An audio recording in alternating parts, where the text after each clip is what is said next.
Limitations of macroeconomics. Some of the important limitations of macroeconomics are: number 1, excessive generalization.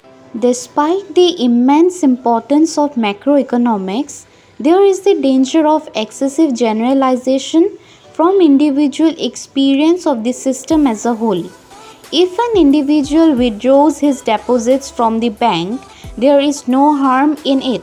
But if all the persons rushed to the withdraw deposits, the bank would perhaps collapse. Point number 2, excessive thinking in terms of aggregates.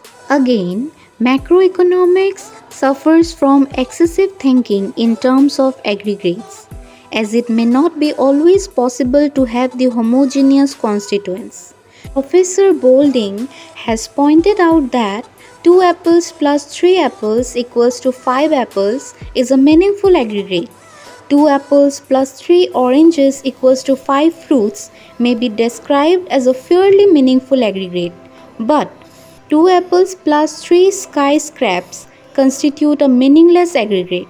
It is the last aggregate which brings forth the fallacy of excessive aggregative thinking. Number 3, heterogeneous elements. It may, however, be remembered that macroeconomics deals with such aggregates as aggregate consumption, savings, investment, and income, all composed of heterogeneous quantities.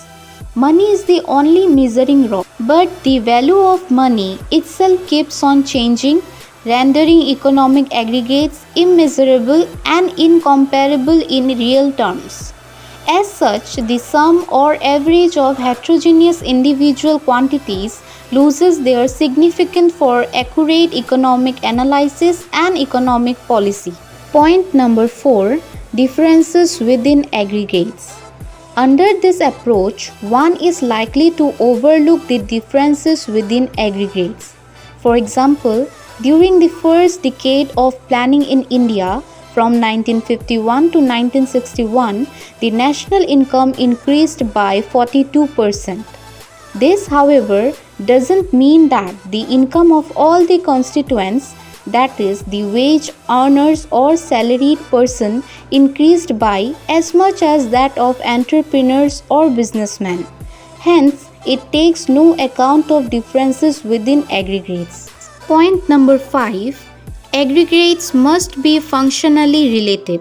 The aggregates forming the main body of macroeconomic theory must be significant and mutually consistent. In other words, they should be functionally related. For example, aggregate consumption and investment expenditures, which form part of the macroeconomics theory, would have no importance if they were not functionally related to the levels of income, interest, and employment.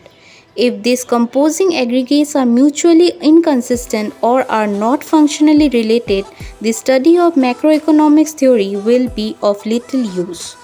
These are the main 5 limitations of macroeconomics.